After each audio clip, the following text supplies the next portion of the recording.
حامد صاحب جو آج ہی کل تاریخ پوری ہو جائے گی، شاید اس کی 21 تاریخ اس کی پوری ہو جاتی ہے اس لاء کی جس کو اینٹیسپیٹری ایکشن کے ذریعے اس کو روک دیا گیا، کیا یہ کام درست تھا؟ اس کو لاء بن لینے دیتے، اس کو بعد دیکھ لیتے؟ نہیں دیکھیں، میں یہ نہیں کہہ رہا ہوں یہ کل جب حامد خان صاحب، ہاں جی، آپ کا کیا سوال تھا؟ حامد صاحب جس قانون کو عدالت نے ایکشن لے کر اینٹیسپیٹری ایکشن کیا، انہوں نے کہ نیا ایک لاء لے آئے ہیں از خود نوٹس کے حوالے سے، یہ بن بھی گیا لاء تو یہ تصور کیا جائے گا کہ یہ ابھی افیکٹو نہیں ہوا، اس کو لاء بن جانے دیتے، بعد میں دیکھ لیتے، اگر کسی شک کی خلاف ورزی میں تھا تو اس کو روک لیتے۔ اینٹیسپیٹری ایکشن درست تھا؟ دیکھیے عام طور پر تو ایسے ہی ہوتا ہے، جب ایکٹ آف پارلیمنٹ ہو جائے اس کا چیلنج جو ہوتا ہے اس کو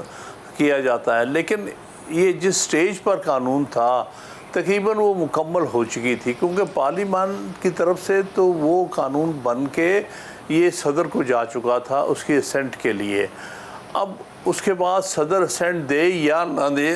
وہ 10 دن میں قانون بننے والا تھا، لہٰذا اس میں کوئی اتنا مٹیریل فرق نہیں ہے کہ قانون پاس ہو جاتا formally as act of parliament یا ابھی وہ چند دنوں میں ہوتا۔ ان دونوں سچویشن کو سامنے رکھتے انہوں نے کہا کہ یہ جو جب تک ہمارا، لیکن حامد صاحب ہماری تاریخ میں اس کی کوئی لیگل ہسٹری میں اس کی کوئی مثال نہیں ملتی۔ ایک حسبہ بل کی مثال ہے، لیکن حسبہ بل انٹائرلی ڈیفرنٹ شکل تھی، گورنر نے اس کو کیا تھا، ایک ریفرنس کی شکل میں سپریم کورٹ آیا، ادروائز کسی قانون کی ایسی کوئی مثال نہیں ہے کہ اینٹیسپیٹ کرتے ہوئے سپریم کورٹ نے اس کو روک دیا، کوئی مثال نہیں ہے پوری ہسٹری میں۔ وہ ٹھیک آپ نے کہا کہ یہ والی مثال یہاں ہماری ہسٹری میں تو نہیں ملتی، لیکن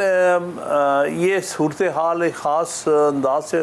سپریم کورٹ نے دیکھی ہے، لہٰذا اس پر بحث ابھی ہونی ہے، یہ کوئی بات فائنلی سیٹل نہیں ہوئی۔ ابھی جو وکلا یہ چاہیں گے یہ بحث کرنا کہ آپ نہیں انٹروین کر سکتے تھے جب تک وہ ایکٹ آف دی پارلیمنٹ نہیں بنتا، اور اس پر سپریم کورٹ کے ورڈکٹ لینا ہے، لہٰذا میرے خیال میں اس پر بحث کچھ قبل از وقت ہوگی، یہ عدالت میں بحث ہونی چاہیے کہ آیا کس سٹیج پر کسی قانون پر جورسڈکشن ایکسرسائز ہو سکتی ہے آرٹیکل 184(3) کی۔